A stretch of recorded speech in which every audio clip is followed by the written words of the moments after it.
Good afternoon, everyone. Good afternoon, everyone. As the Director of Medic, I would like to warmly welcome you to Imperial College London's inaugural Global Creative Competition Awards ceremony. This afternoon, we welcome our amazing medical students who have generously shared their creative talents with us. A warm welcome to their families who have joined us today, who have supported and guided them, to their medical schools who have nurtured them. We welcome our judges and our shortlisters who have shared their time with us when time has felt very short. And we welcome you, our audience, for supporting our medical students, our future doctors. I am Noor Hubi, a fifth year medical student at Imperial College. This competition started on an uneventful Friday in lockdown, where I sketched a personal family experience that had taken place during the pandemic. And without much thought, I had shared this comic with my mentor and inspiration, Sonia Kumar, expecting a comment back or possibly a smiley face. A week later, we were on a Zoom call with the Medic team planning a global creative competition. I feel extremely grateful to be at a place like Imperial College, a place where small ideas are supported and contributions are welcomed and encouraged. The pandemic has had an unprecedented impact on all of us, our jobs, our lives, our families. It really has touched all of us in so many ways around the world. At Medic, we strive to bring together education and societal impact. And so what we wanted to do with this competition was create a platform for medical students to come together around the world to reflect and share their personal and professional experiences during this extremely challenging time. We launched the Global Creative Competition over the summer, and we received 650 entries from 52 countries. This speaks to the magnitude that the impact that the COVID-19 pandemic has had on our global community of medical students. So from our hearts, we want to thank all of our medical students who shared their time and masterpieces with us. And we thank you for all being here today, for us now to share them with you. So it now gives me great pleasure to introduce our winners, starting with the runner-up from the visual category. Our judge to award the first prize is Noor. Over to you, Noor.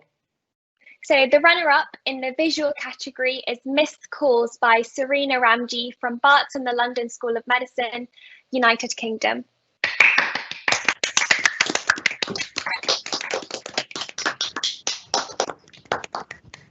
So huge congratulations to Serena. This was a really amazing piece of art. Could you please tell us what inspired you to create it? So, like many other people during lockdown, I had a real hit on my mental health, and I have a history of depression, and I've usually found that being around people and socializing has really been a great way to lift my mood. But, in lockdown, that wasn't really possible. And in addition, everybody kind of moved onto social media and everyone was talking online, and I was already having a lot of trouble with my mental health at that point, and because of that I didn't have a lot of energy, and I found kind of having to be on my phone all the time and having to always be online very overwhelming.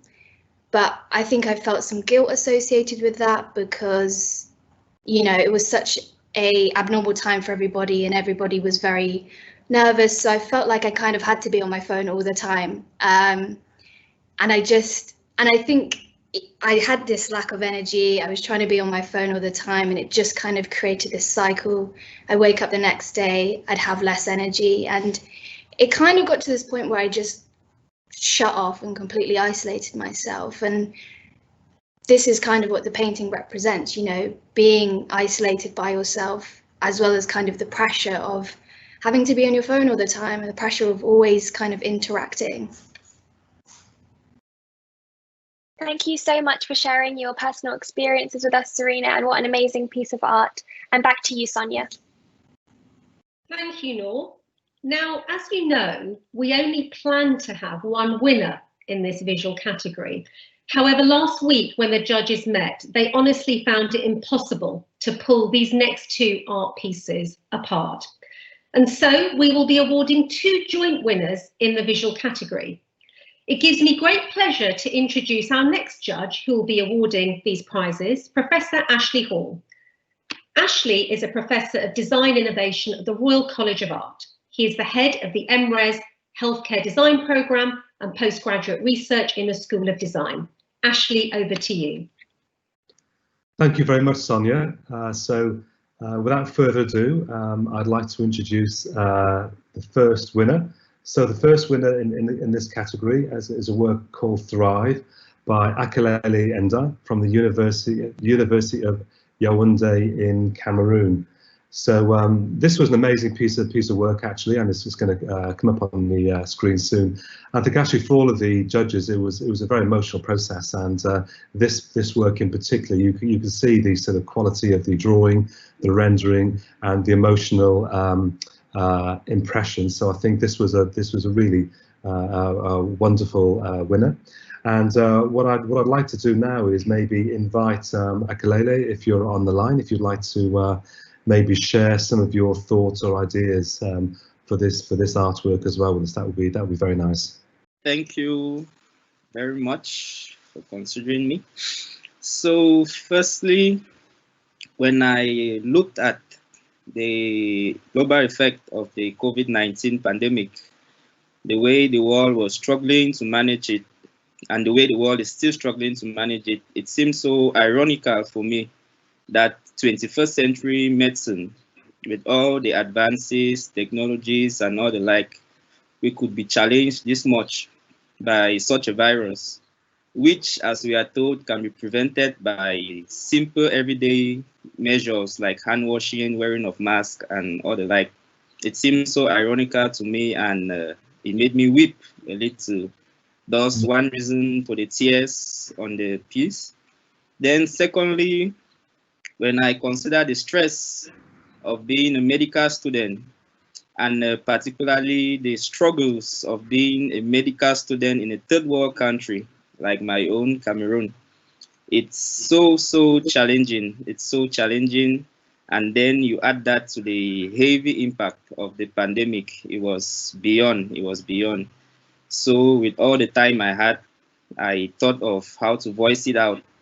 And I came up with this piece called Thrive, where we have a medical doctor, that's the person on the left. We have a medical doctor who here represents my mentors in the medical field, all the medical personnel on the front line, and how I see myself in future. And on the right, we have a medical student, which is myself. And we have both mourning, crying, and weeping the loss of lives due to the COVID, particularly all the medical personnel who have died trying to help others. It can be so discouraging.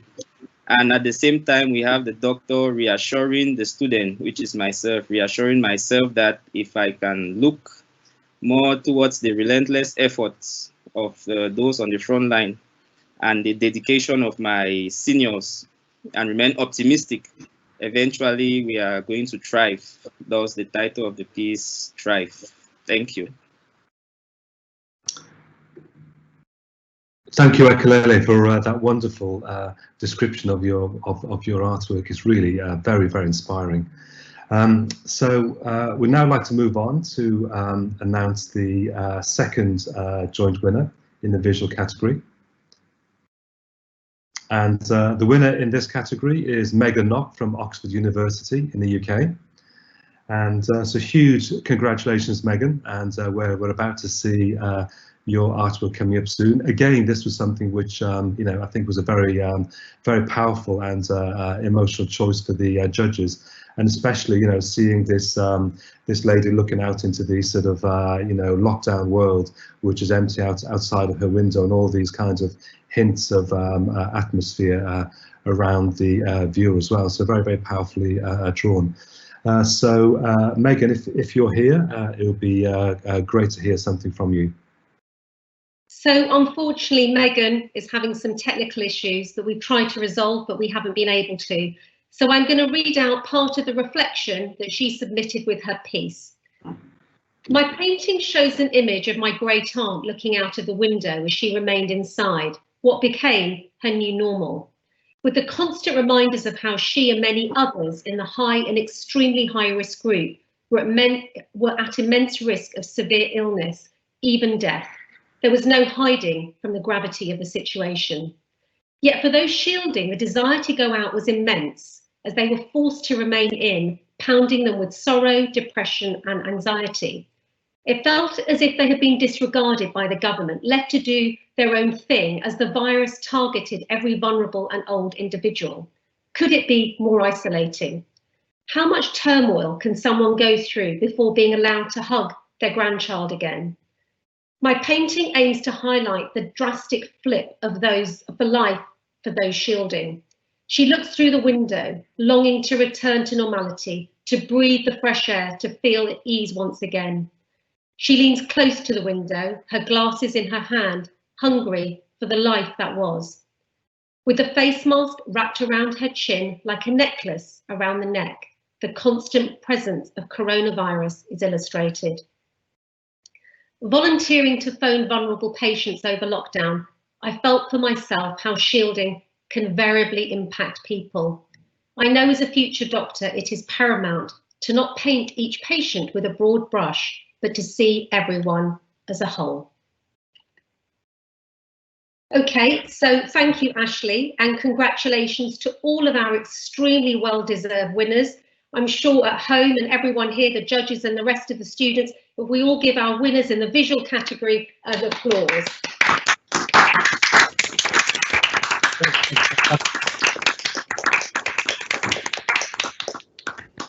Okay, moving on.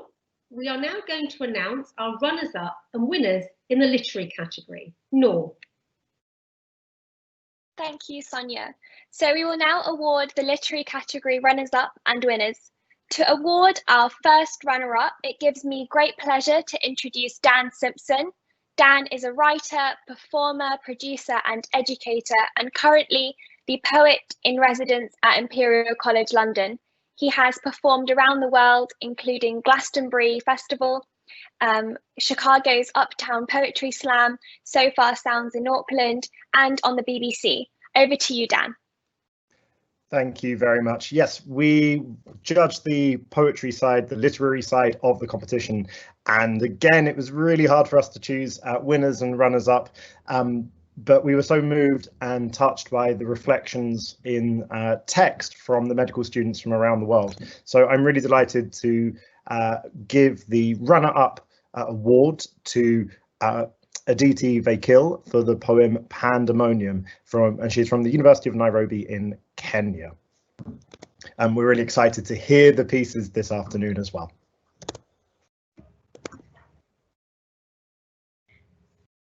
Hi. Thank you.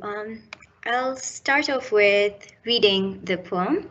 So, 3 short months is all the while, or should it just count as 1 instant? For the time it took for this all to begin, for the birth of the change of the world? A dry cough in December, 2 aches and a slight fever, rendered helpless human armies of healers. The normal shattered, millions battered, new meaning has earth now gathered. And all those things we learn about, public health and biostatistics, turned practical now, every formula in play, instruction in the most painful of ways. While countless battles, removed of the illness, drown together in the gasps for a breath, and mortal spirits, pushed to the limits, flounder now to make it to the next minute. Who ever could have imagined this? At the very least, not me, which is why it's hope I now court. If something this horrific could befall man so quick, without so much as a flicker of warning, who's to say so too can't hold true for something as equally good?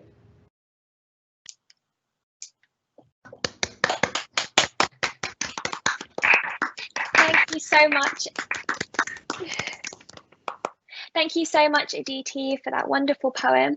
Could you please tell us a bit more about what inspired you to write it? Yeah. So it's actually a couple of different elements that came together, and it started with the end, funnily enough. I was just thinking about how when something negative happens in life, we have so much resistance to it, but when good stuff happens, we don't really question it. So there's that sort of asymmetry between going, like taking it easy when the good stuff and not really going so well with it when it's negative. And the other thing is, whenever we're in a tough time, we're told to have faith or to just believe blindly that, things will pick up. But we struggle to do that. We always want proof, we don't just, it's very hard to just think that, oh, maybe things will pick up until we see something that proves that something good could happen. So those thoughts, like I think my subconscious just put them together and decided, like, the pandemic is as big a thing as can be, and the fact that it's happened is as much proof as could ever exist that big things can happen overnight. And so I was just thinking, why don't we like flip the whole asymmetry thing and symmetrically think that this is proof for good things to happen as well? So I think that was the main thought behind it. And then there was just a couple of other things, like when school shut down, we had just finished our public health rotation. So we'd learned all these things, like literally public health, biostatistics, epidemiology, health management systems. So we'd always just imagine these things, but all of a sudden they become headlines. Things that are in our notes become headlines and sub-headlines every single day. So it was a practical lesson on something that unfortunately became practical. So that was another thought. And then the third thing that I'd like to draw your attention to is when I was talking about like countless battles removed from the illness, it was a moment that struck me when I read about the skyrocketing teenage pregnancies in Kenya, especially. And then I also read about patients missing cancer screening and missing like their treatments. And it made me realize that there's so many other aspects of the healthcare system that are falling short just because the pandemic has taken over. So yeah, those were, I think, the main things. Thank you very much for that, Aditi. So now we will go on. So now, as you all know, we plan to only have one winner in the literary category. However, like with the visual category, the judges found it impossible to choose between these next two pieces. So we will be awarding two joint winners in the literary category.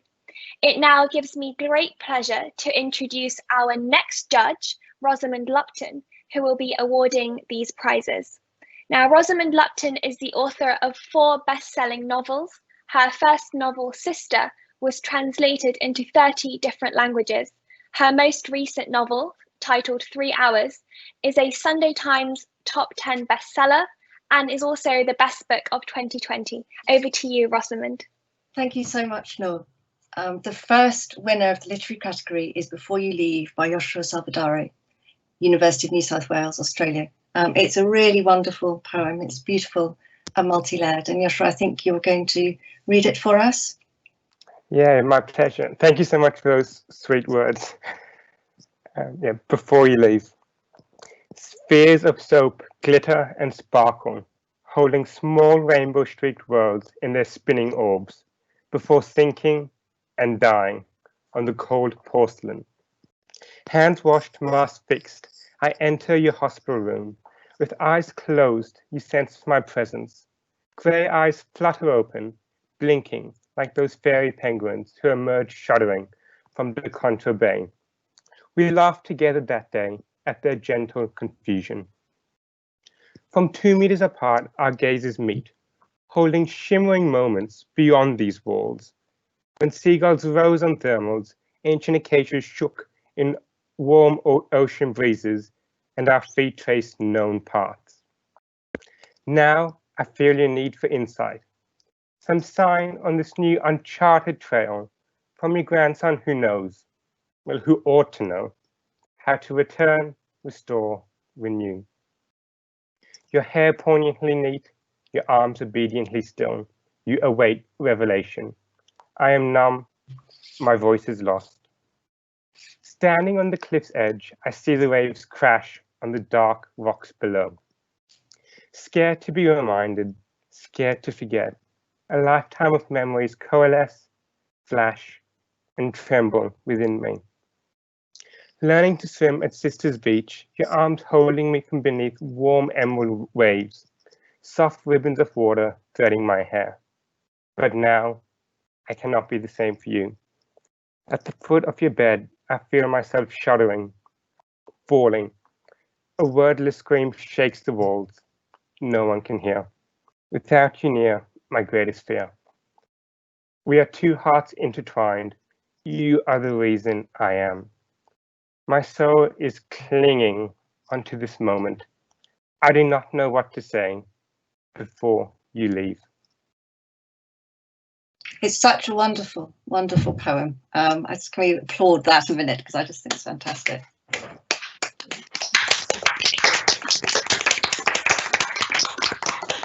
I'd really like to know, Joshua, your kind of what inspired you to write this poem? What were the motivations behind it? Yeah, thank you so much for your question. So writing for me has always been a way for me to process pain.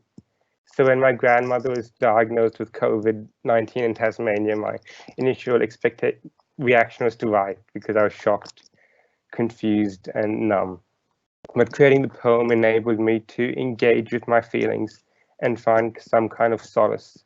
And that solace came through remembering and immortalizing the beautiful moments we shared together. Like small moments of joy and connection, which at the time didn't seem a big deal, but in hindsight became really important and sustaining for me. I especially focused on our experience in the mountains and oceans of Tasmania to try and convey the sense of timelessness that is found in both nature and loving relationships, and how this can help transcend the pain of the past, like even if it's only for a moment. I also wanted to express the challenge that many medical students face of trying to support their family and whilst having little knowledge themselves. So I wanted to convey the dichotomy between just being a grandson who wants to spend time with his sick grandmother, but also being a medical student who's expected to provide information. And I also have friends affected by COVID, and sharing my and seeing how it resonated with their own story was really gratifying. And it reminded me and us that even in times of isolation and uncertainty, when there was a tendency to believe that the challenges we faced were unique and divergent, that we all share a common pain and ultimately all rely on the love of family and friends. So writing the poem really comforted me and helped me to remember the emotional ties that bind us and that will always bind us. Thank you so much, Joshua. It was really wonderful to hear. I loved your poem. Now for the second joint winner in the literary category, it is A Man I Never Knew by Elisa Baggott, Norwich Medical School in the UK. Huge congratulations, Elisa. This is a poem that cut straight to my heart, and I think you can read it for us. Hi, yes, thank you so much for this opportunity to be able to write and submit the poem as well. So my poem is A Man I Never Knew, and it goes like this. You still cross my mind every day, those 12 hours. The way your chest rose and fell, the way your fingers twitched, the way your family's prayers comforted you throughout the night. In the first hour, I felt your pulse, beating, weak, albeit present, and your hand was lukewarm. A ventilator pumped life into you, a tube fed you, a line medicated you, but you were at peace. In the last hour, your pulse had gone, empty and cold against my skin. I held your hand and you held mine, until you were brave enough to let go. I said goodbye to a man I didn't even know, a hard goodbye. Huge congratulations. I think that's a clap from me there. It was wonderful.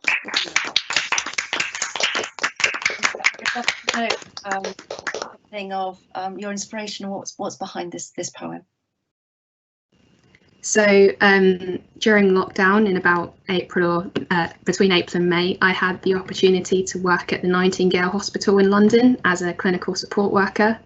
The whole thing, as I'm sure many people know, was an intensive care unit for COVID-19 patients. And I didn't have many shifts there. The hospital wasn't open for that long. But in the shifts that I did have, there was one that particularly hit my heart. I'm only a second year medical student. I haven't had that much clinical experience yet with patients, but this particular patient on a night shift was my first experience of basically watching a patient pass away.